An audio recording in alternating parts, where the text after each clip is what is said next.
I'm Courtney, the host of This Is Fine, Right? This podcast exists for the moment when you catch yourself asking that question, is this actually fine? If you're here, something in you already knows there's more to look at. And this is your permission to investigate it in your body, your emotions, your patterns, and the way you're living your life. We talk about chemistry, signals in the body, lived experience, motherhood, and how all of these parts connect, not from a place of fixing yourself, but from understanding yourself. This isn't about you becoming the best version of you. Let's be honest. You're here because your body and mind already led you here. You don't need to be reinvented. You need clarity, direction, and encouragement as you stay in the driver's seat of your own health. I'm not your average gal pal. I get real, a little sciencey, and I'll help you learn how to work with your body instead of against it. So let's get into it. Hey guys, so today I'm going to be talking about sugar and cravings. The reason why I decided on this topic was because on Instagram I had posted a poll asking what kind of foods seem to give you the most problems, which leads to, digestion issues or just in general feeling not so great after you eat them. And sugar was the number one thing. So I wanted to talk about why that is and why you may be craving something like that and why you might not be feeling so great after you eat it. So going just to basics, your body is always going to want a stable source of energy and getting that from a fuel source. Your body runs on glucose and fat as a source of energy to fuel the body. If you are somebody that is falling into these cravings, it's an indicator that your body is not getting enough fuel resource. And sugar is actually the fastest way to get that. Now, the problem with that is that when you eat sugar, what it does is it spikes your glucose, and then it helps your insulin put glucose into your cells. But what can happen is that your body is now thinking, cool, I just got this great source of energy. I got this spike. I'm ready to go. And then it plummets. So just as quickly as the glucose and the sugar can go into your body, that's how quickly it can also go out of it. And that's where you feel those crashes. And now you feel like, oh crap, I don't have any energy. I'm fatigued. I'm irritable. I have anxiety. Whatever those symptoms look like for you. And you're like, okay, I got to go carb and I got to sugar some more to make myself feel better. And that becomes your pattern. You become somebody who's low in fuel. Your blood pressure is low. You need something fast. You've maybe skipped too many meals. And so you're going to go for the easiest source, which is the carb and the sugar. It's going to spike your insulin, make you think, I'm really good. I'm good for a minute. And then it's going to plummet. When it plummets, after you've had your spike and now everything is plummeted, your body senses that as danger. And usually the danger is because you're not getting a steady source of fuel or energy. So how this happens, one of the reasons can be having low blood pressure. And this can happen from, fasting in between meals or not pulling enough resources from your food, or you're electrolyte deficient, or you're maybe there's not enough salts in your food that's going to help you pull those minerals out. So that can be something that is going to make you struggle with getting a decent fuel resource. And so you want to go for the quickest thing. Another reason can be your digestion is a little off. You need two things in your body. Your body needs to be producing acid and bile in order to break down your food. And if one of those things are off, you're obviously not going to be getting all of your resources from your food. Now, your bile is the thing in your body that basically emulsifies and breaks down fats really well. So, if you're somebody that is maybe low in the bile part of your digestion, then you're going to have a hard time pulling fuel from fats, which, like I was saying, is the other source of energy that your body can get it from. It can get it from fats. But if you're not breaking it down, then you're probably going to be somebody that's leaning into that sugar, those glucose, and those carb type meals because it's too hard for you to get it in another way. I had mentioned an electrolyte type imbalance and what that can look like. How do you know? When I was really struggling with this, actually one of the number one things that indicated it to me is when I would be going from a sitting to a standing situation and getting like dizzy. So that can be an indicator that you're struggling with the electrolytes. Okay, one of the other reasons I had mentioned is if you're electrolyte deficient. And how do you know if you are somebody that is in that category? Actually, one of the biggest indicators for me, this used to happen to me all the time, is if you're going from like a sitting to a standing position and you find yourself like a little bit dizzy, that could be an indicator. Or where you're kind of like wired and buzzy, but you're also like tired at the same time. Or if you're craving something like sugar and salt together. Basically, this is just more of like a hydration issue where your body needs sodium and potassium to be flowing in order for you to actually be retaining hydration and again pulling all those minerals from your food. And if you're not doing that, boom, you're going to go to something that's easy: carbs, insulin, glucose, all that stuff. And then there's just overall long-term depletion. And some of us might not know that is something that we're struggling with.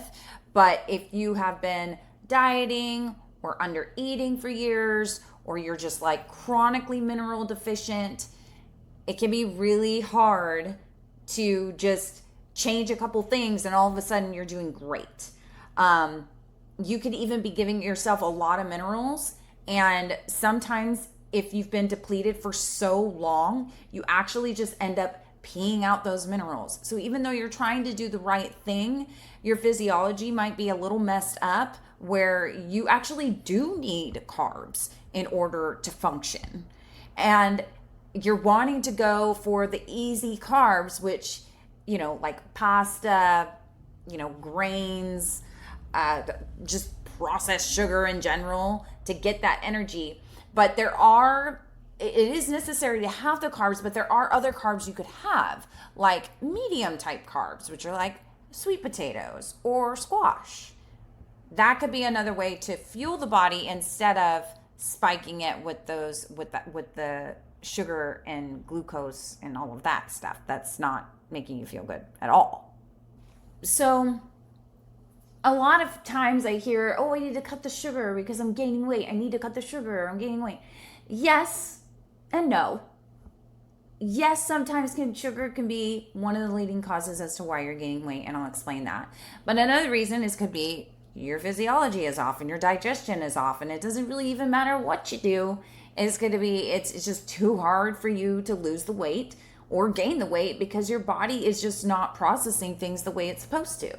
But going back to if the sugar is causing you to gain weight, this is how it works. Insulin thinks, oh great, I don't need to make any energy anymore. I'm cool over here. And it stops using fat as your source of energy. So now you're not using your fat. And so you got to get energy somewhere. So you're just going to keep eating these carbs and these sugars. And in the meantime, your fat is just being stored over and over and over again. And that's why it's so hard to lose it.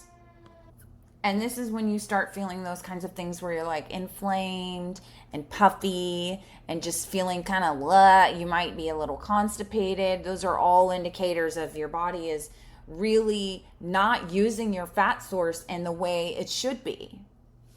And this isn't necessarily like saying, I can never eat sugar ever. know that, I mean, this is more so happening because of the spikes and the instability that's happening, that your insulin is like, I need to hang out over here, and your fat is like, I need to stay over here because this is so unstable. I need to do all that I can to be able to have something in case something goes awry, and this just keeps dissipating, and I don't know where to get my energy from, so I got to hold on to everything. So this is a very messy cycle, but does it kind of make sense? Like, if you are somebody who finds yourself craving sugar, where you're having this huge spike of energy and now you're crashing and you're super fatigued and all you want to do is take a nap, but if you eat some more cookies, you feel great again, and then it's just this never-ending cycle. So what can you do about this? Like I had said in the beginning, the body likes to run off sugar and fat. So if you are craving a lot of sugars and carbs, then it probably needs more fat. So you want to focus on fats and proteins as much as you can. If you feel like cutting carbs is still causing those kinds of spikes, you could just be somebody who's really depleted, and you do need carbs and you do need that glucose to help balance you out, and that's okay. You just don't want to go for the majorly processed type carbs, the bread, the pasta, because it's just not making you feel good. So go for the more so medium carbs type stuff, like I was saying, like a sweet potato, squash. And I'm actually going to go ahead and link a medium carb list, just something you can reference quickly. If you are somebody where I'm craving this all the time, more than likely you are somebody that, yes, like I said, you have to have more fats and more proteins, but you do probably need some carbs. So I have some suggestions on what you can do to kind of help you get through trying to balance your body, but also not run into those cravings and those crashings. So a good thing to do is, if you're staying on the carbs for a bit while you're transitioning, is to have them in the morning and at lunchtime, and try to stop eating them after 3. Because like I was saying, when you eat a lot of sugars and you eat a lot of carbs, and it spikes your glucose and it makes your insulin go up, if you stop eating after 3, your glucose will level out, but your insulin, it takes a lot longer to balance out. So if you stop eating after 3, you have the rest of the night and even while you're asleep to teach your body to use fat for the rest of the day for that energy. And it'll even burn it when you're sleeping if you figure this out and do it in the right way. So that's something I suggest. Also, things that can help you with your minerals, to make sure if you're having enough minerals and you're having enough resources going into your body from what you're eating, then you're going to have less cravings. So a really simple thing you can do is blackstrap molasses. You can use like a half a teaspoon to a teaspoon about 3 times daily, and you can add it to anything. I personally don't mind the taste. I think it's kind of good. And usually blackstrap molasses has quite a bit of potassium, so potassium actually helps minerals and all the good stuff go into your cells. It's kind of like a catalyst, and it like throws it into your cells. So this is a really good one that you could just implement very easy. And also, I will say, if you're somebody that has low blood pressure, salt is a really good thing too, and not just like any salt, like a sea salt. I can link that in the show notes for you too. And you could just add it a little bit at a time, and really pay attention to how you feel. You can add it to your food. You can put it in your water. It's a really, really simple resource, but I feel like it actually does quite a bit. And listen, this didn't just show up, okay?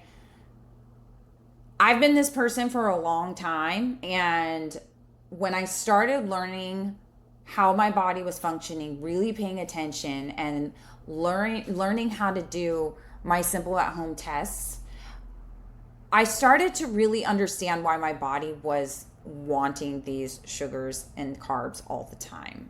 I was electrolyte deficient. I wasn't creating enough bile in my body to be able to break down my fat, so I could start using that instead for fuel. But the other thing in general, here in America, our food is struggling. The thing is it's not necessarily the soil that's bad. It's more so how it's farm to table. There's a lot of fertilizers being used in our soil and on our crops. And in order for minerals to get actually into our food, there has to be bacteria in the soil. So when they're overly fertilizing it with these chemicals, it's killing off the bacteria. So our foods aren't being very much enriched with minerals. And the other thing is that the way that back in the day, they used to sell products based off weight because minerals are dense and they're heavy. So if the product was weighty, you knew you were getting something out of it. But now they do it based off of like what it looks like. They do it based off of bushels and size. And I don't know about you, if you've ever traveled outside of the country, but on my honeymoon, we went to Italy.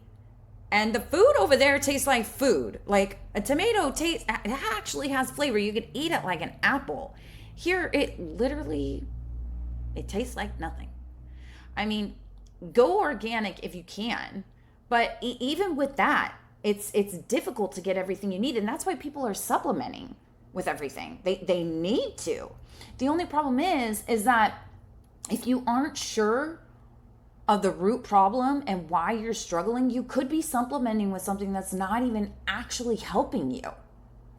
So it's not just like your fault and you're a bad person, but I mean, it's hard to get some serious nutritional value on this planet right now, especially as an American. So don't go hard on yourself. Don't put yourself down. Just now you kind of have an understanding as to how the body works and why this might be happening. And it's not just you and out of the blue. And there can be some things that you can do to combat it. So I hope this was helpful. I hope that all you guys out there with the cravings understand that there's reason to it. You're not alone. And yeah, visit the show notes and look at the things that I had mentioned that could be really helpful for you. So sugar isn't evil. It's actually telling you that you need it because it loves you. Your body needs some sort of stability. It needs some sort of fuel, and it's asking you to give it to them. And it's asking you to give it that fuel. So sugar is the quickest resource, and that's what it's going for. So when you're feeling this craving, think about it a little bit before you reach for the cookie. I'm not saying don't have cookies though, because I really like cookies. It's just about creating less chaos, stabilizing a little bit more, and having real control over when you're feeling those feelings, and you can actually make a choice instead of being in survival mode and just doing whatever you can to get through the day. And if you want to go a little deeper and finding out exactly how your body is actually functioning, how it actually is processing these things, this is the work that I do. I'm here to help. In the meantime, happy living. If something in today's episode resonated, you're always welcome to stay close.